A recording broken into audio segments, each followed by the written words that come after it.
Ok. Bueno, entonces vamos a ver hemorragia subaracnoidea. A ver, una vez empezamos para darle más prisa.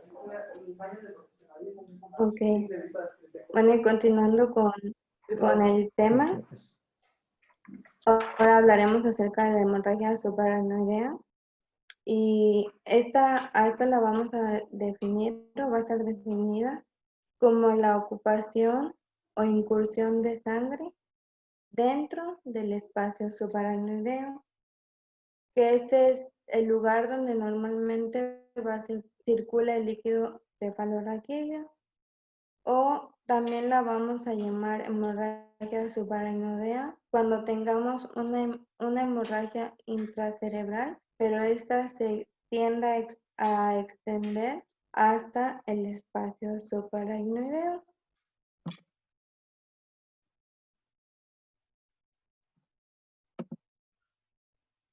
En cuanto a su epidemiología, tenemos que las hemorragias subaracnoideas van a representar solamente el 5% de todos los ictus cerebrales.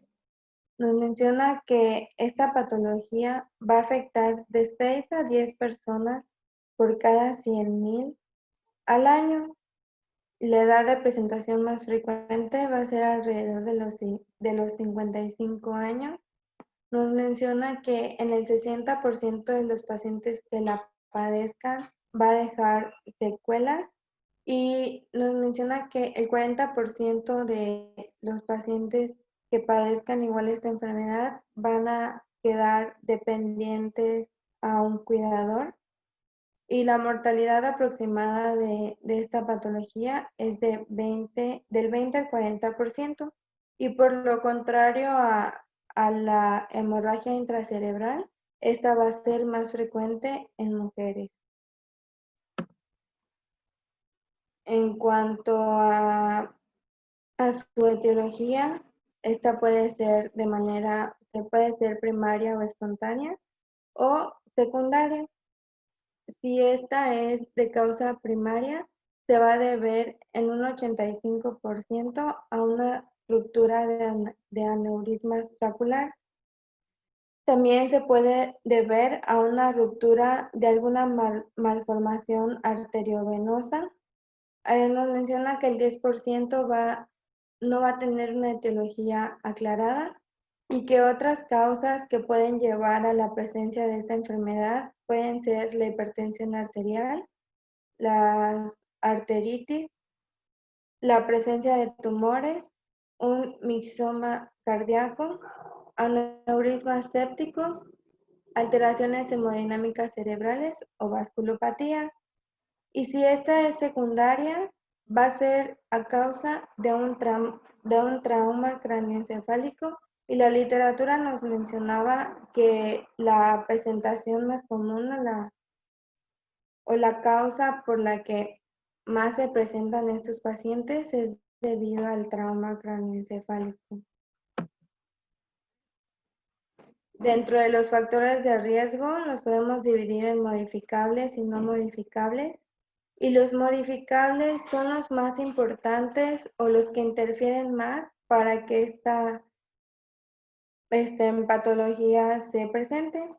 Y dentro de ellos está de igual manera la hipertensión arterial, el tabaquismo, el alcoholismo y el consumo de cocaína. Y dentro de los no modificables está la historia familiar positiva, en donde nos decía que si un paciente tiene 2 o más familiares con antecedente de esta patología, el paciente triplicaba su probabilidad de poder padecerla. Otro factor no modificable va a ser que sea del sexo femenino, porque como ya les mencioné, esta va a ser más frecuente en mujeres. También mencionaba que un factor de riesgo es que nuestros pacientes presenten alguna enfermedad del tejido conectivo, como es la enfermedad de Ehlers-Danlos de tipo 4 o de tipo vascular, y que nuestro paciente tenga un antecedente de aneurisma roto. en cuanto al cuadro clínico, el síntoma más común que va a referir nuestro paciente va a ser una cefalea intensa de inicio súbito y los pacientes lo van a referir como la peor cefalea de su vida. Dentro de los síntomas acompañantes que estos refieren, se encuentran las náuseas, los vómitos, fotofobia y sonofobia. Y nos menciona que algunos de estos pacientes va a presentar alteración del nivel de conciencia y esta alteración va a ser transitoria o de manera persistente. Y otros síntomas con los que puede iniciar esta patología, aparte de la cefalea, va a ser la muerte súbita, crisis epiléptica, irritación meningia y dolor cervical y lumbar a consecuencia de la irritación meningia. Ahora las manifestaciones clínicas que vamos a encontrar al realizar la exploración física, estos pacientes pueden tener una focalidad neurológica durante la exploración física lo que vamos a notar va a ser una alteración sensitiva y motora o una alteración del lenguaje. Al momento de evaluar la irritación meningia, esta la vamos a hacer mediante los signos de Kerning y el signo de Brudzinski y el de rigidez de nuca, que como ya les había mencionado con anterioridad, estos signos, principalmente el de la rigidez de nuca, solo se va a encontrar cuando nos encontramos ante una hemorragia subaracnoidea. Más sin embargo, esta rigidez de nuca se va a presentar de las 2 a las 12 horas posteriores al inicio de la sintomatología.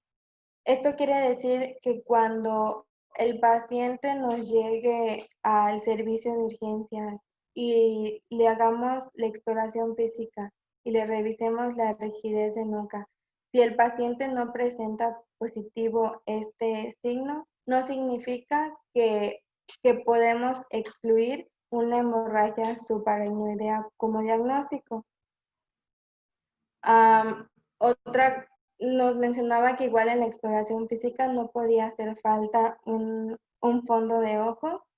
Esto para evaluar la presencia de hemorragia ocular, que haya hemorragia vítrea o edema papilar. Y nos mencionaba que se utilizaban las escalas de Wundt-Hess y la escala de la World Federation of Neurological Surgeons para evaluar la gravedad de la hemorragia, la gravedad clínica que presenta nuestro paciente debido a esta hemorragia subaracnoidea. Y esta está dividida en 5 grados. Y el grado número 1 en la escala de Wundt-Hess es que vamos a tener un paciente asintomático o con cefalea y rigidez de nuca leves. Y en la escala de coma de Glasgow va a tener una puntuación de 15 y la focalidad va a estar ausente. Si nos presentamos ante un grado 2, nuestro paciente va a tener cefalea y rigidez de nuca de moderada a grave. En la escala de coma de Glasgow, una puntuación de 13 a 14 y la focalidad va a seguir ausente. Si nos encontramos en el grado 3, el paciente puede presentar confusión o letargia y puede haber una leve déficit focal y va a seguir estando en la escala de Glasgow de 13 a 14 y aquí ya va a haber una focalidad presente.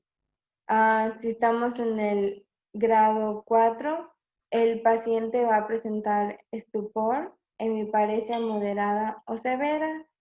Y en la escala de Glasgow va a estar en unos niveles de 7, una puntuación de 7 a 12 puntos y la focalidad puede o no puede estar presente, puede estar presente o puede estar ausente. Y cuando ya estemos en el grado 5, el paciente, que es el grado más grave, el paciente va a puede presentar un coma profundo, descerebración y va a tener una apariencia moribunda. Y aquí en la escala de coma de Glasgow va a tener una puntuación de 3 a 6 puntos. Y en cuanto a la focalidad, nos menciona que esta puede estar presente o puede estar ausente. ¿Alguna duda hasta aquí? ¿Me recuerdas cómo se hacía el signo de Kernighan? El signo de Kernighan. ah, no lo recuerdo muy bien.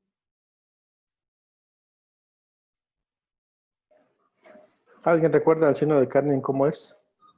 De flexionar las rodillas del paciente y va a generar... No, Así es. hacerle ¿No era la flexión en la cadera? nuca, ¿no, doctor? No, Y es va... Luczynski.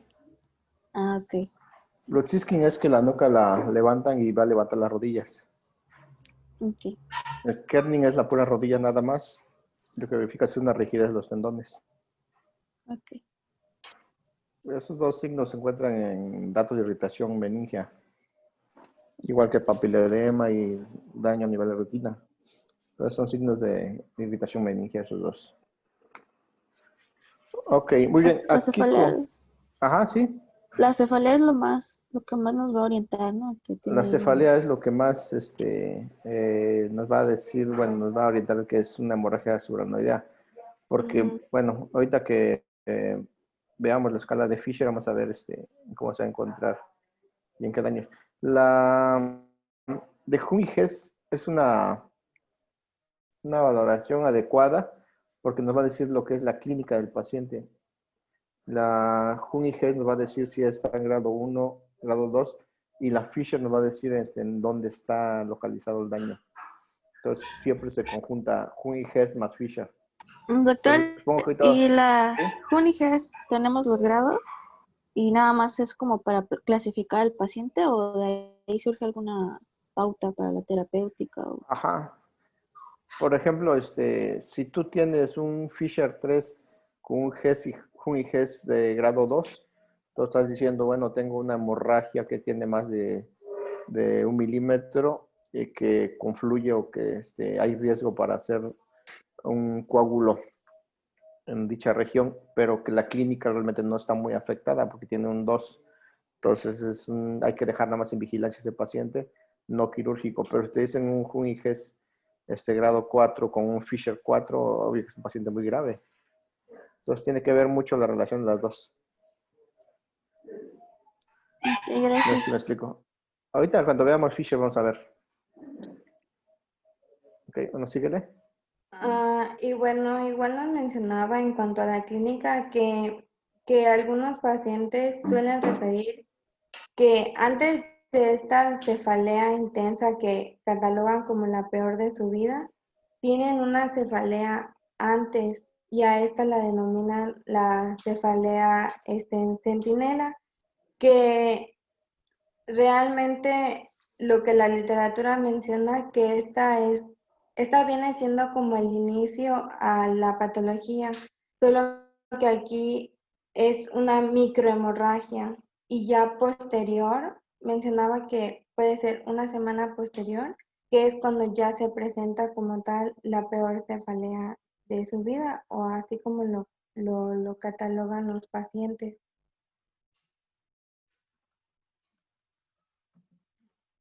Y ya nos vamos a la parte diagnóstica y la literatura que yo investigué nos abordaba con este diagrama que está muy fácil de entender y nos decía que ante la sospecha de una hemorragia subaracnoidea, la primer prueba de imagen que se le debe realizar al paciente debe ser una TAC. Si la TAC demostraba que hay presencia de una hemorragia subaracnoidea, se le debe realizar al paciente una angiotac. Ya que se realice la angiotac, si el resultado lo que muestra es un aneurisma, se hace el interrogante si al paciente se le debe realizar una cirugía urgente. Si sí, si dicen que sí, entonces el paciente se envía a cirugía, pero si la respuesta es no, se le realiza una arteriografía o una angioresonancia magnética. Si este estudio muestra aún la presencia de un aneurisma, se hace el interrogante de si es embolizable.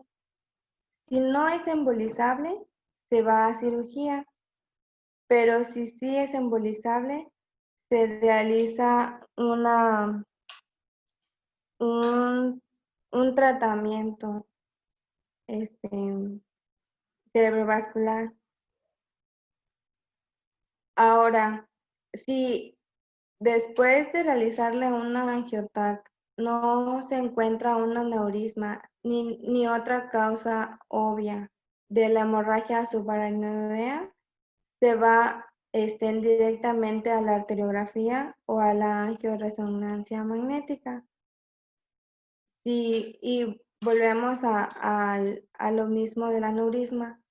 Se hace el interrogable del embolizable, pero si no hay en presencia de aneurisma, se repite el mismo estudio a las 2 o a las 3 semanas posteriores. Si ya después de realizar en una segunda ocasión se ve lo del aneurisma, nuevamente se regresa a la parte del interrogable de embolizable. Y si no, pues se continúa con un estudio hasta encontrar otra causa aparente de la hemorragia subaracnoidea. Ahora nos regresamos al inicio, en donde si se realiza la TAC y no se muestra o no hay evidencia de hemorragia subaracnoidea, se investiga acerca de otra patología. Si sí es otra patología, pues ya se sigue el diagnóstico de esa otra. Si no se trata de otra patología y aún existe la sospecha diagnóstica que es una hemorragia subaracnoidea, se le realiza al paciente una punción lumbar.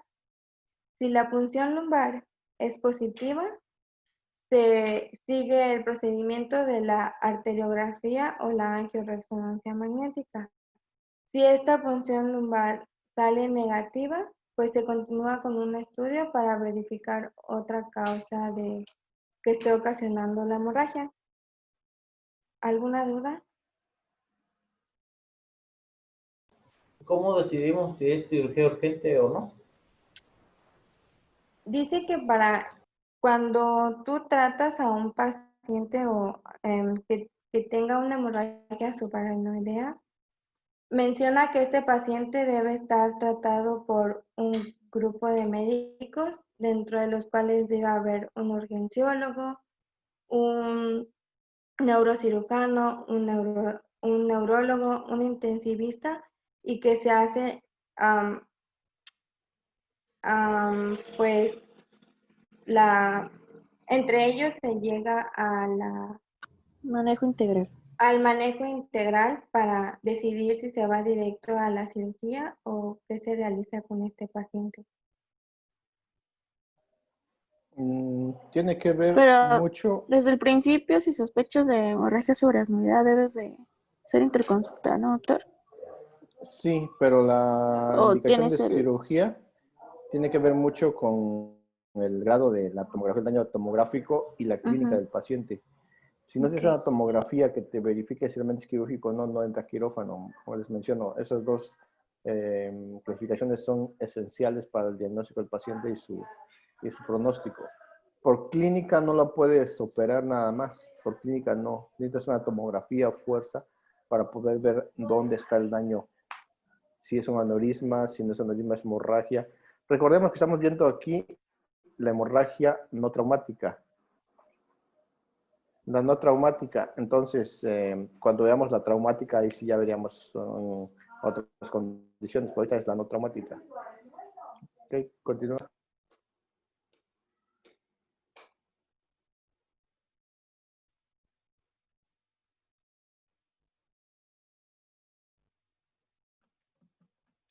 Y ya por último nos pasamos al tratamiento. La verdad, se me olvidó poner la escala de Fisher, pero se las paso por el grupo.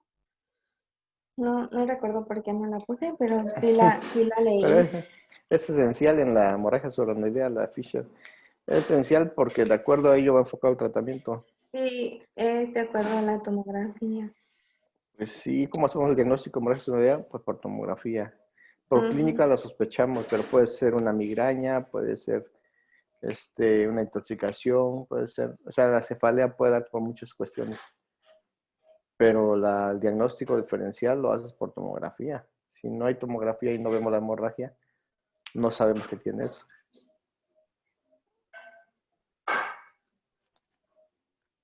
Sí. Por eso se las envío por el grupo, una disculpa. Y ya nos vamos al tratamiento.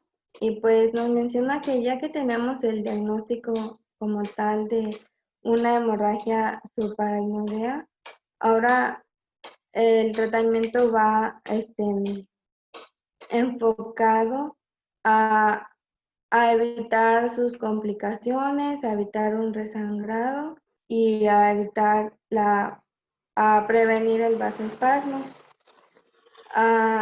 Y nos presentaba este cuadro con este algoritmo y nos dice, nos enfocamos primero a la parte del resangrado y aquí nos recomienda realizar un tratamiento de exclusión del aneurisma de la circulación en la fase precoz posterior a la ruptura.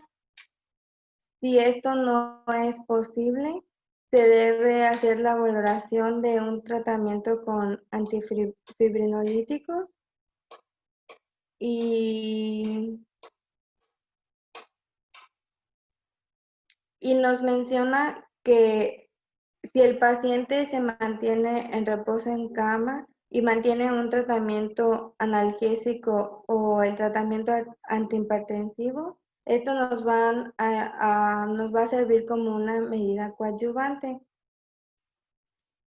Ahora nos vamos a la prevención del vasoespasmo y nos dice que para prevenir este vasoespasmo nos recomienda un tratamiento con nimodipino, esto iniciando de manera precoz. Y aquí nos decía que no iba a haber distinción en cuanto a la vía de administración de este fármaco y que podía ser por vía oral o por vía intravenosa y que esto era para mejorar la evolución clínica y el pronóstico que tuviera nuestro paciente.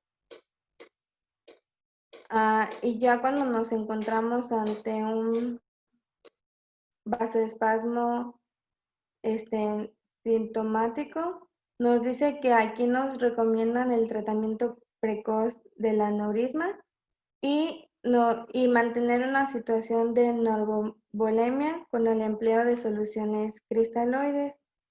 Y también nos indica un tratamiento para reducir los niveles de la hipertensión arterial.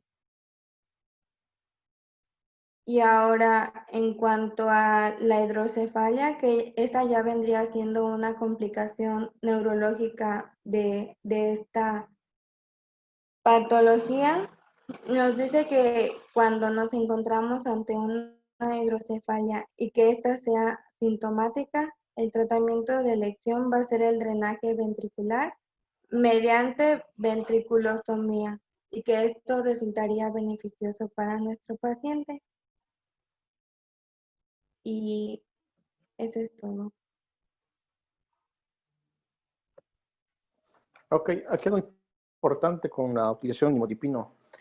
El nimodipino solamente está indicado para pacientes que tengan hemorragia subaracnoidea que sea con irrupción ventricular o que tengan intraparenquimatosa con irrupción ventricular. Solamente ahí se utiliza el nimodipino o se hace un Fisher 4. En Fisher 4 se ha indicado el nimodipino para evitar el vasospasmo. Recordemos que el vasospasmo es lo más importante que debemos evitar en este tipo de hemorragia porque va a ser necrosis y al final va a llevar a muerte cerebral. Entonces, una hemorragia cerebral Fisher 4 es una hemorragia que es grave, potencialmente muy grave, que si no se llega al drenaje de esta misma, va a generar mayor edema cerebral y la herniación es muy frecuente en esta enfermedad y la muerte cerebral es lo más importante que debemos evitar. Antifibrinolíticos realmente se puede ocupar, pero aquí no hay ninguno demostrado que nos sirva cuáles podemos utilizar. Muchos le han indicado plasma al paciente, pero recordemos que el plasma, si sus tiempos de coagulación no están afectados, pues no va a servir de nada. La vitamina K igual no funcionaría si no tiene ningún defecto en el hígado. Entonces, no estaría tan indicado los fibrinolíticos.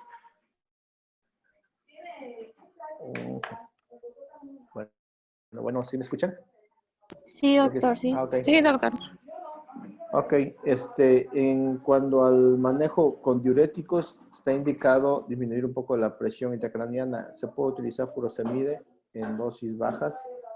Si no, hay que utilizar manitol en caso que tengamos hipertensión intracraniana, igual como lo hemos mencionado previamente.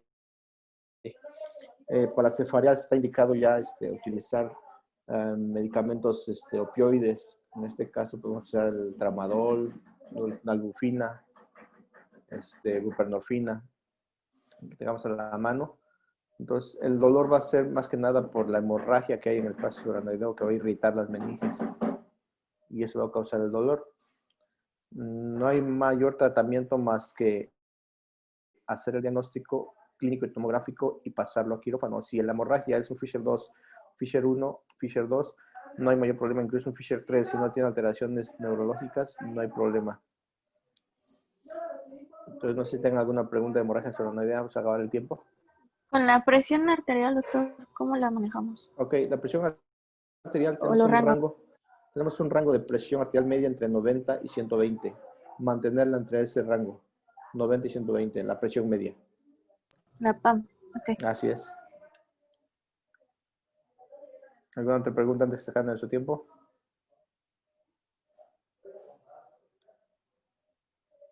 No, bueno. No sé si Pamela iba a preguntar de la negligencia, el que vimos en el primer tema. No sabe qué es negligencia. Era un síntoma que presentaba cuando la hemorragia se presentaba en el área del tálamo. Mencionaba que uno de los síntomas es la negligencia, pero Ok. no. El síntoma neurológico, no una negligencia médica. Ok, la negligencia más que nada es un dato de alteración neuronal y conductal. El paciente realmente se vuelve irritable. A eso se refiere, irritabilidad en el paciente. El paciente se pone agresivo, irritable. A eso, no sé si a eso te refieras. Gracias, doctor. Gracias, doctor. Gracias. Bueno. Yo Entonces, tengo una duda, Doc. Es que la compañera mencionó igual que en el caso de hipertensiones altas, aquí se podía hacer una reducción rápida de la hipertensión y no iba a haber consecuencias de